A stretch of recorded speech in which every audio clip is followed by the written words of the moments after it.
The wind battered the Rocky Mountains, whistling through the frozen trees, carrying snowflakes as sharp as blades. The air was so cold that every breath burned in his lungs.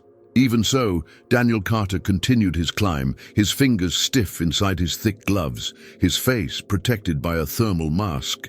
He was just a few meters from the base of a legendary cave, the so-called Well of Eternal Ice. Daniel was an experienced explorer, a man who had spent the last 10 years searching for unexplained natural phenomena. But this one was different. That cave wasn't just a unique geological formation, it was a mystery feared by the locals.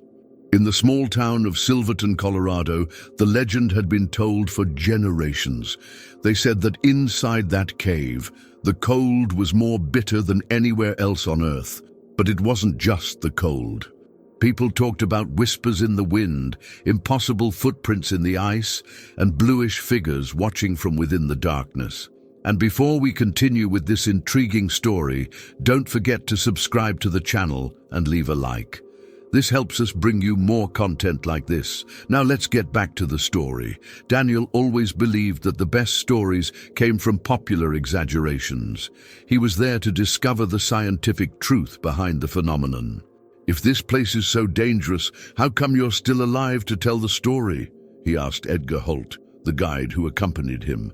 Edgar was a man in his 50s, with a thick beard flecked with ice and eyes as hard as stone.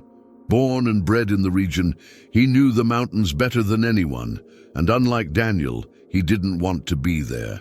"'Cause I've never tried to get in there, Carter," Edgar replied humorlessly. "I've never been that stupid." Daniel laughed softly, but Edgar didn't reciprocate. "Do you think that legend is real?" Edgar stopped walking and looked directly at Daniel. "I think you should turn around and forget about this cave." The silence between the two was interrupted by the sound of the wind. The storm was approaching. There was no more time for conversation. They finally reached the mouth of the cave. It was different from what Daniel had imagined. The entrance was a colossal arch of greenish ice, almost like glass, reflecting the pale glow of the surrounding snow. Stalactites hung from the ceiling like sharp teeth, and the floor was an immaculate white carpet, with no sign of life. But what really chilled Daniel wasn't the look of the place, it was the feeling. The cold there was different. It wasn't just mountain weather, it was something that seemed alive, as if it was slowly draining away its warmth. Edgar stayed behind. "This is where I stop." "What? You're not going in? You're not going in?" The guide nodded. "I've come too far. This is no place for men. If you go, go alone." Daniel hesitated. He hadn't expected Edgar to be so firm. "What if I don't come back? Are you going to let me freeze here?" Edgar stared at the cave entrance for a long moment before answering, "If you don't come back, it means that the legend is real." Daniel couldn't tell if this was a warning or a condemnation, but he stepped forward and entered the cave. The freezing air immediately enveloped him. The first thing he noticed was the absolute silence.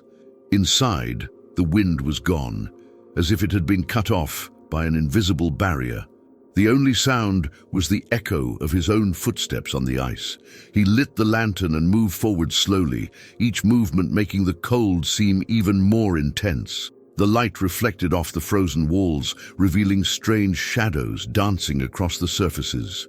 It was then that he saw something that made his blood run even colder than the cold itself. Footprints. They were human. But what was most frightening, they were going towards the back of the cave, and there were no footprints coming back. Daniel swallowed. He wasn't alone in there. Daniel Carter took a deep breath, trying to calm the pounding in his chest. The footprints in front of him were clear and well-defined, imprinted on the thin layer of ice that covered the floor of the cave. They belonged to someone who went in there, but never came out. The flashlight flickered slightly in his gloved hand. He looked back at the cave entrance, where the wind was still whistling outside. Edgar was no longer there. The guide had really left him alone. Daniel felt a chill run down his spine, but forced himself to continue. He was a man of science. He refused to believe that this was anything more than an unusual natural phenomenon. With cautious steps, he followed the footprints. The cave narrowed as he advanced, and the temperature seemed to drop with every meter he walked. He had climbed inhospitable places before, but this was different. The cold there was not normal. It penetrated beneath his thermal clothing, clinging to his bones and making his muscles ache. It was as if something was sucking the heat out of him. The flashlight illuminated the walls, covered in translucent stalactites. The ice formations had a peculiar, deep blue, almost supernatural glow. He bent down and ran his hand over the frozen ground. It was smooth, with no signs of melting, even the presence of footprints. It didn't make sense. How could someone walk there without leaving slip marks? Then something caught his eye. There was an object stuck in the ice. Daniel knelt down and wiped away the thin layer of snow that covered it. It was a wristwatch, still attached to a piece of frozen skin. Someone's skin. He swallowed and took a closer look. The watch was still working, the hands moving slowly. Daniel felt a chill. If the clock was still running, it meant that it hadn't been there long. Then he heard it. A muffled sound, something echoing from the depths of the cave. It sounded like breathing, slow, deep, as if something immense was hibernating. Daniel jumped to his feet, the flashlight trembling in his hand. He pointed the light forward, trying to see what lay beyond the narrow tunnel. The passage opened into a cavernous hall, and in the center of it, there were bodies, people frozen in different positions, as if they had been captured at the very moment of their death. Some had their arms raised, as if trying to protect themselves from something. Others seemed to be running, but their feet were stuck in the ice. Daniel approached, horrified. Their expressions were of absolute panic. It wasn't just frostbite, it was something much worse. He shone the light around the room and noticed something even stranger. The shadows were moving. Daniel blinked a few times, trying to convince himself that it was a trick of the light, but it wasn't. He realized that the shadows were projecting from a single direction, as if something invisible were standing there, blocking the light. The muffled sound returned, that heavy breathing, and then the temperature dropped dramatically. The digital display on Daniel's wrist began to beep. -30 degrees Celsius. He felt his body grow heavy. A strange numbness took hold of his muscles, as if he were being drained from the inside out. That's when the flashlight flickered on. In the darkness for an instant, he saw it. A pair of glowing eyes, deep blue, were watching him from the depths of the cave. The creature woke up. The air became heavy, as if the cave had turned into a huge ice tomb. The blue glow of its eyes in the darkness focused on Daniel, who found himself unable to move for a second. The flashlight blinked again. The creature moved. A crawling sound echoed through the frozen hall, as if something was sliding across the ice, but not in a natural way. It was a wrong, broken movement, as if its body wasn't made for walking. Daniel took a step back, trying to ignore the panic rising in his chest. The light from the lantern stabilized again, and then he saw the creature fully. It was something ancient, something that shouldn't exist. Its body was translucent, made of a dark, living ice, reflecting the environment around it. It had a humanoid shape, but deformed. Its arms were too long, its fingers sharp like blades of ice. But the worst thing was its eyes. A deep, unnatural blue glow, like two headlights illuminating the darkness. They weren't empty. They saw. They felt. The creature took a deep breath. The sound made the air around Daniel unbearably cold. He tried to run, but his body wouldn't respond. The ice around him seemed to sap his strength, trapping him like a predator holding its prey. Then the shadows moved. The creature disappeared into the ice itself, dissolving like mist. For a second, Daniel thought he had hallucinated everything, until he felt the icy hand closing around his wrist. He let out an involuntary cry and pulled his arm away, but the creature was already upon him. The touch immediately stole his warmth. He felt his skin burn with cold, as if he were being plunged into pure ice. Daniel squirmed, managed to free his arm and fell backwards, slipping on the ice. His body was already shaking uncontrollably. If he stayed there any longer, he wouldn't survive. Then something caught his eye. In the middle of the frozen bodies, there was an object, an old book, partially covered in a thin layer of ice. Daniel didn't know why, but his instincts told him that it was important. With numb fingers, he reached out and grabbed the book. The ice around it broke with a crack, as if releasing something that had been trapped there for a long time. The creature growled. Daniel raised his flashlight and saw its eyes blazing with fury. He didn't know what he had found, but he was sure of one thing: the creature didn't want him to have it. And now, there was no turning back. Daniel held the frozen book tightly, his fingers numb from the unbearable cold. The creature growled low, a sound that vibrated inside the cave, deep and cutting. It knew what it was holding. With the flashlight shaking, Daniel opened the book. The pages were hardened by the ice, but still legible. It was a diary. February 2nd, 1894. I was foolish. The legend was true. The cold here isn't just deadly. It's alive. It watches me. It feeds on me. I've seen what lurks in this place. It's not just ice. It's something that should never have awakened. Daniel hastily turned another page. The diary's author was describing the creature. It has touched me. My body no longer belongs to me. The cold spreads inside me, as if it were transforming me. I know I don't have any more time. Daniel's eyes widened. If she touched him again, it might be too late. But then he saw the last note. There is a way to stop this. The heat can't kill it, but it can trap it. What has been sealed can be sealed again. Daniel looked around frantically. He needed to find something warm, but there was nothing there but ice, frozen bodies, and darkness.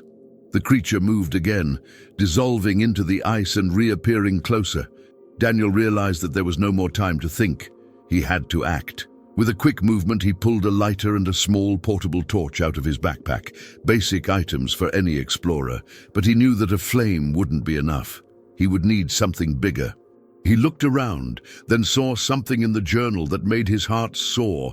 The deep ice seal. Fire alone is not enough. The ice needs to be broken where it all began. Daniel understood. It wasn't just about heat. He needed to break something. But what? He looked at the surrounding cave, the stalactites.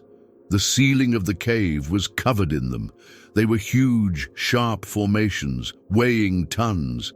If he could break through the ceiling, he could bury the creature under the ice itself. The creature growled again, advancing at speed. Daniel lit the torch and pointed it at one of the larger stalactites. The intense heat began to melt its base. The creature stopped. It realized what he was doing. Daniel felt a wave of despair. If this didn't work, he would be dead, but it was his only chance. The creature threw itself at him. Daniel threw himself to the side at the last second. The stalactite gave way. With a deafening sound, ice plummeted from the ceiling, hitting the creature with all its might. The impact cracked the floor of the cave, and an intense blue glow spread across the frozen surface. The creature let out a shrill scream, its form writhing, its eyes glowing with hatred as it was swallowed up by the collapse of the cave. Daniel ran as fast as he could. The ice began to crumble around him. The walls were shaking. If he didn't get out now, he would die there too. He saw the cave entrance ahead, but the ground cracked beneath his feet. At the last second, he jumped, rolling out as the cave collapsed behind him. The last thing he heard was the creature's scream, fading into silence. The well of eternal ice had been buried again. But, was it really dead? Daniel knelt in the snow, breathing hard. His body was exhausted, his hands were shaking with cold. But he was alive, and the creature was trapped, at least for the time being.